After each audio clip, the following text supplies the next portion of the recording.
Coucou à tous. Alors, nous revoilà du coup pour nos petites lumières du jeudi de Delphine. Alors, donc, du coup, aujourd'hui, j'ai décidé, en fait, juste hier, de vous parler de cette matrice d'Eisenhower. Alors, donc pourquoi? Parce que finalement, c'est un outil dont je me sers là, voilà. Justement, parce que comme je vous ai expliqué, donc du coup jeudi dernier, j'étais en situation de crise. Et là, pour la gérer cette semaine, ça m'a vraiment été très très bénéfique en fait. Donc voilà, je me suis dit que peut-être tout le monde ne connaissait pas, ou en tous les cas ne l'avait pas utilisé dans ce contexte-là. Alors moi j'avoue que du coup, comme la vie me challenge un peu souvent, eh bien, j'ai tendance à essayer de trouver tous les outils possibles en fait pour pouvoir maîtriser ces situations de la meilleure façon possible, pouvoir organiser ma vie et transformer des choses. Donc du coup, voilà, cette matrice en fait m'est venue spontanément, et je me suis dit bon voilà, là de suite je sais que, parce que je conscientise les choses en fait, et avec tout ce que je sais, donc voilà, je sais par exemple qu'en situation de stress, donc qu'est-ce que fait le cortex en fait? Il va générer du cortisol. Le cortisol va venir cramer en fait les neurones, et donc nous empêcher aussi de nous concentrer et de hiérarchiser en fait les choses importantes. Du coup, c'est comme ça qu'on se retrouve. J'ai quand même réussi à me louper un rendez-vous hier. Bon voilà, je m'en étais calé un autre qui n'existait pas, donc voilà. Et vous voyez que comme quoi, même en faisant attention, en étant vigilant, de toute façon, on fait quand même des erreurs. Mais disons, voilà, pour moi, c'est un outil en fait qui va m'éviter déjà de trop stresser, voilà, qui va me permettre d'éliminer des choses, de faire la part des choses. Alors pourquoi j'utilise ça? Déjà, c'est vrai que quand j'ai appris à coacher, déjà dans ma formation de coaching, bien sûr, j'ai appris dès le départ à poser un objectif. Un objectif doit être SMART, c'est-à-dire qu'il doit être spécifique, donc on va le préciser, mesurable, donc voilà, savoir quand est-ce qu'on a atteint tel ou tel palier, ou quand est-ce qu'on a atteint le but,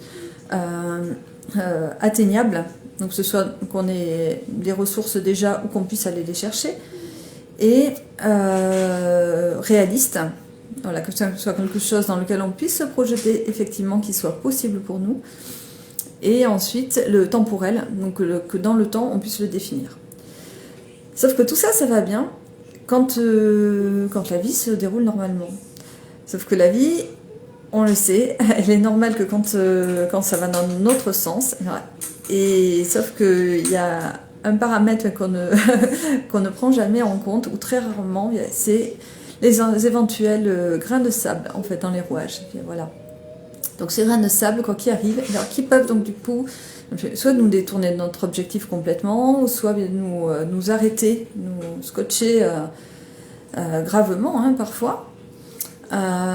Et donc du coup, comment on fait pour garder cet objectif, finalement continuer d'avancer, voilà, malgré tout, pédaler, comme disait Einstein, il faut continuer la vie c'est comme la bicyclette, il faut continuer de pédaler pour garder l'équilibre. Le grain de sable arrive, tout s'arrête, et comment on fait pour continuer de pédaler finalement, pour savoir quelle est notre priorité. Alors là aujourd'hui, donc vu que quand il y a des paramètres donc, du coup qui changent, on ne peut pas tout garder, tout maintenir la plupart du temps. Donc comment on s'y prend? Voilà, moi je prends donc cette matrice d'Eisenhower. Alors je vous l'ai fait là en dessin, mais elle est aussi dans les commentaires du coup là où j'ai fait donc l'annonce du coup du live. J'ai mis en commentaire en fait la photo de la matrice, comme ça vous pouvez la revoir. Alors évidemment elle va être à l'envers. C'est formidable, j'y ai pensé, mais je me suis dit bon tant pis. Alors donc du coup vous avez donc plusieurs paramètres, donc le paramètre urgent, non urgent, pas urgent, le paramètre important et pas important, voilà. Donc dans ces 4 cases, on va venir en fait y mettre donc nos activités, ce que l'on a prévu.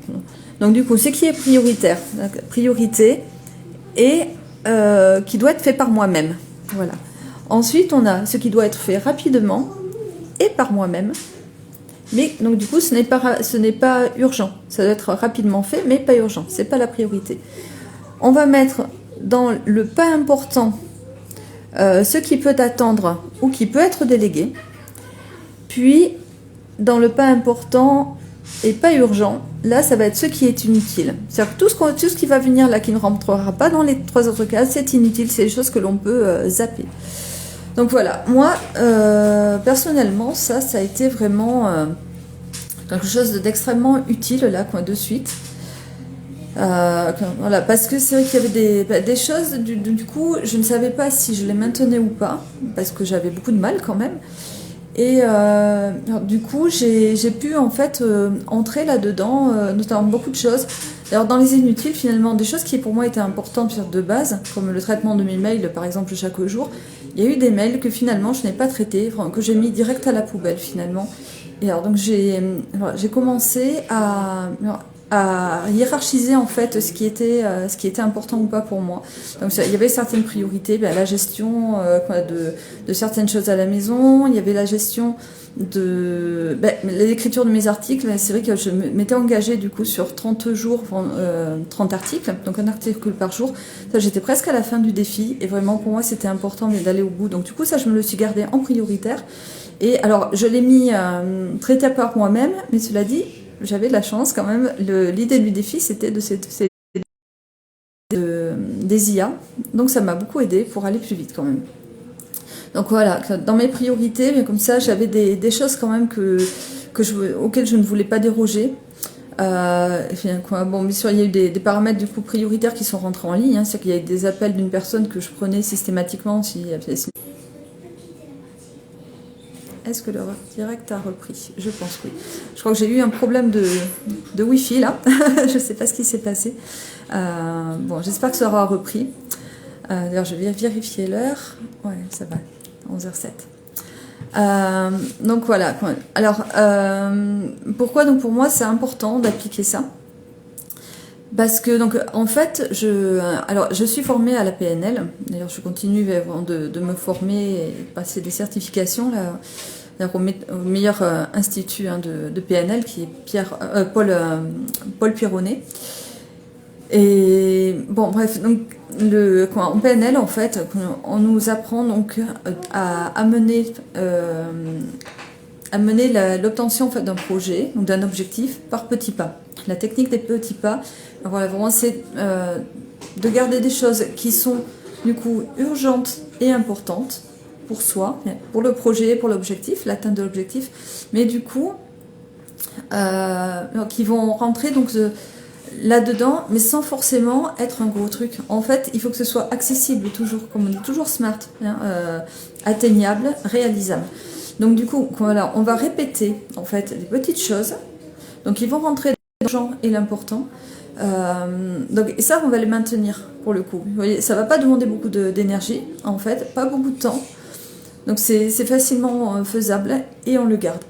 Et alors moi, du coup, ça rentrait là-dedans, par exemple, le fait donc de faire mes articles, rentrer là-dedans, puisque le fait de faire mes articles m'amène à mon objectif final, en fait, qui reprend d'ailleurs beaucoup de choses. Moi, quand j'écris, finalement, c'est pour moi-même intégrer des paramètres, pour valider certaines choses que j'ai appris, que j'ai mis à l'épreuve de la vie, tout ça, et pour avoir de la visibilité aussi, pour retransmettre à d'autres personnes. Donc voilà, pour moi, tout ça rentre dans mon objectif final, qui est de vivre du coaching, de toute façon. Et donc voilà, je l'ai gardé pour ça. En fait, voilà, la technique des petits pas est très importante pour ça. Alors, quoi vous expliquer en fait par rapport à ça aussi d'autres. Je me suis noté des choses au fur et à mesure que je travaillais en fait. Et aujourd'hui, c'est pas évident pour moi parce que du coup, je suis très j'ai du mal en fait à synthétiser certaines choses parce que mon cerveau est encore plein de stress, mine de rien quoi. Malgré alors, le fait donc que j'ai fait beaucoup de cohérence cardiaque, que j'ai essayé voilà de me centrer. Bien bon, c'est vrai que ça m'a beaucoup aidé. Et cela dit, j'ai quand même ces moments de flou artistique, comme on dit, voilà. Parce que j'ai mon quotidien qui est modifié, et ce sont des paramètres, pour moi, je me rends compte que l'environnement, en fait, est très très important, bien sûr. Alors même si, bien sûr, il faut que je m'habitue toujours à jouer de ça, parce que, ou faire avec, puisque de toute façon, j'ai décidé d'exercer mon activité de cette façon-là, aussi en tant que nomade. Donc, quand mon objectif sera entièrement à terre, en fait, je vais vivre dans un environnement quasiment tout le temps différent. Donc voilà, ça fait partie de ce qui est important pour moi aussi, de ne pas rester figé dans quelque chose de connu. Sortir de ma zone de confort, c'est ça en fait aussi, hein, c'est de changer d'environnement. Donc voilà, pour moi c'est un apprentissage et donc pour moi c'est ok. Je dis que, voilà, je prends les choses comme elles viennent, je vous invite à faire pareil aussi. N'hésitez pas à changer certains paramètres régulièrement, même s'ils pourraient être toujours classiques. Mais vous voyez, il y a des fois où je fais dehors, des fois où je fais dedans, mes visios par exemple. Mais voilà, bon, aujourd'hui je suis restée dedans parce qu'il fait un peu froid. Finalement, il y avait un peu de soleil tout à l'heure, mais ça s'est obscurci.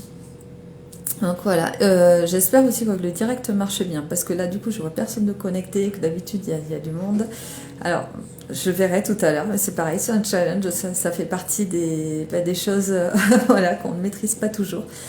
Écoutez, si ça marche tant mieux, si ça marche pas, je referai une vidéo que je vous mettrai quand même, même si elle n'est pas en live.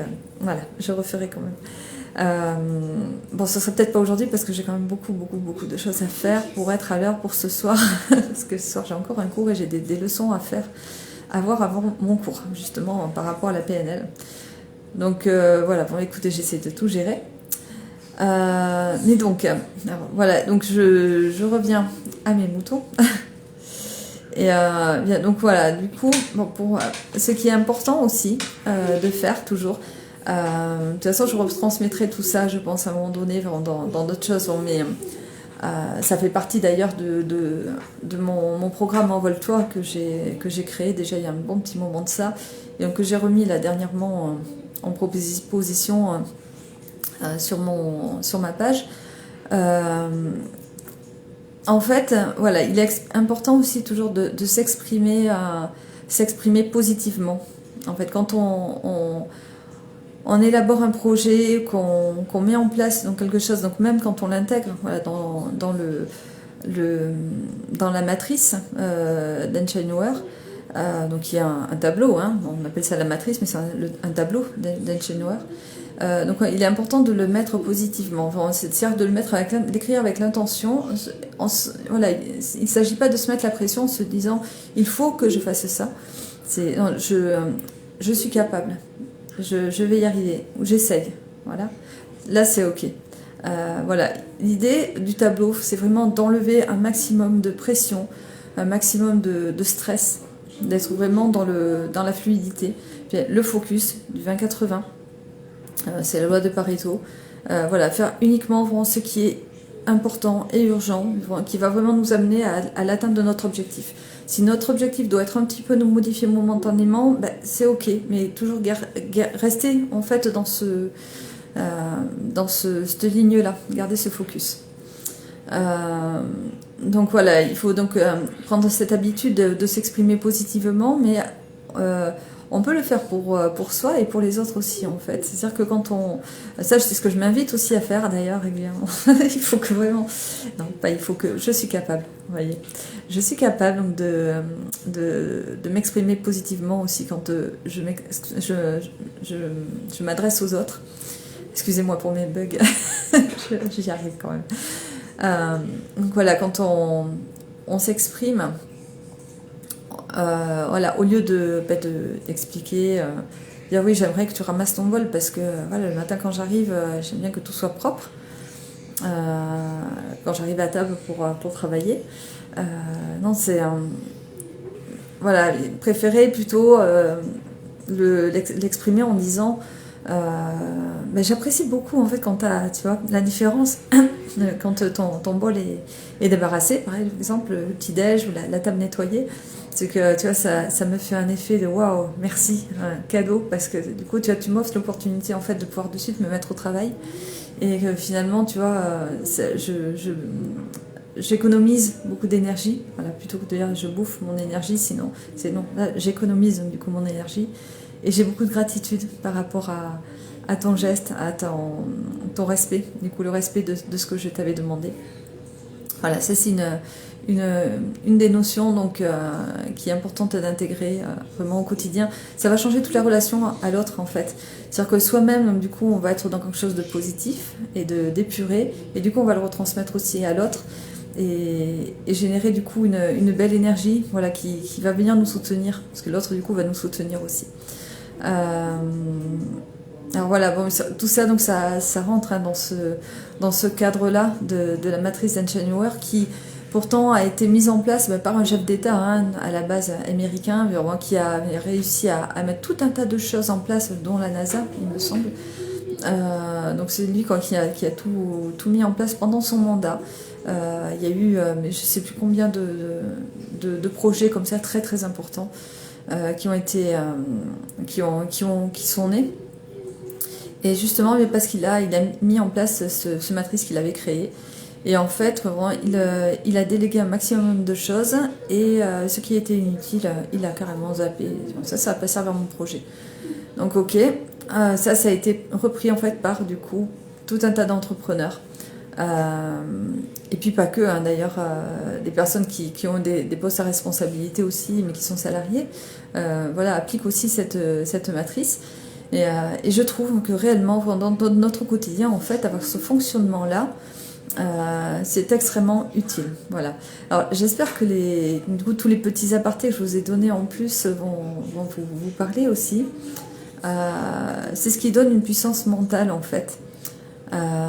Voilà, parce que l'atteinte d'un objectif, ça doit être précis, réalisable, écologique et mesurable. Voilà. C'est ce qui s'apparente au SMART, de toute façon, que l'on apprend de base. Et en PNL, on a vraiment ces 4 points qui sont prioritaires qu'on va amener en fait pour amener surtout la personne donc à modifier sa conscience finalement et à réaliser qu'elle a déjà réalisé son but. Voilà, on l'invite en fait à aller beaucoup plus profondément dans les choses et par la perception différente du coup, l'imagination, on va l'amener donc à travailler tout ça. Et du coup, donc quand elle est donc dans cette position de l'après, donc tout est réalisé, elle le conscientise et elle l'intègre dans les émotions. En fait, elle va donc automatiquement voir dans cette matrice, ce tableau d'Eisenhower, où est-ce qu'elle va rentrer les paramètres finalement, qu'est-ce qui va l'amener, qu'est-ce qu'elle a fait comme petit pas justement, qui l'a amené, quels sont les comportements qui l'ont amené en fait à atteindre cet objectif. Et là, ces comportements vont rentrer dans l'urgent et l'important. Voilà. En gros, c'est ça. C'est arriver à remettre le focus beaucoup plus facilement finalement sur ce qui est important sur le moment, malgré donc les grains de sable effectivement qui peuvent arriver dans la vie. Voilà. Alors, si donc vous avez vu ce live, je ne suis pas du tout sûre qu'il fonctionne là. Si vous l'avez vu, vous pourrez me mettre en commentaire que vous l'avez vu ou que vous êtes en replay. Si vous avez des questionnements ou des besoins de clarification ou que ça fait écho en vous, n'hésitez pas à me le mettre aussi en commentaire, vraiment. Ou me faire un MP. C'est pareil, il y en a qui m'écrivent souvent en MP aussi. Je vous remercie beaucoup.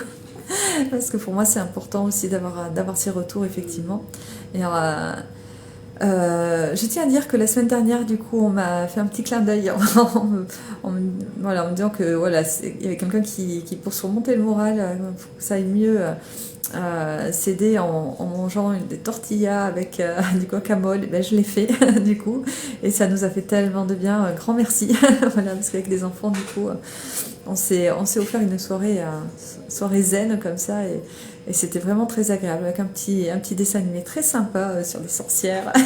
J'ai beaucoup aimé. Donc voilà, je vais vous dire que les échanges que l'on a nous font beaucoup de bien. En tous les cas, nous en interne, familialement. Donc voilà, continuons dans ce sens-là et je pense que c'est là la co-création en fait. Et voilà, je vous envoie beaucoup d'amour en tous les cas. Alors peut-être c'est un peu plus court que d'habitude. Ouais, il est 11h20.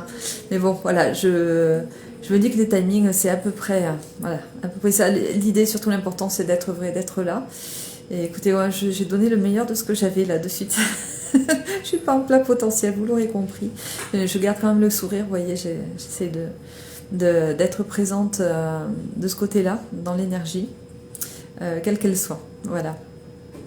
Je vous fais un gros bisou à tous et je vous souhaite une très belle fin de semaine. Voilà. Atteignez tous votre objectif. Ciao.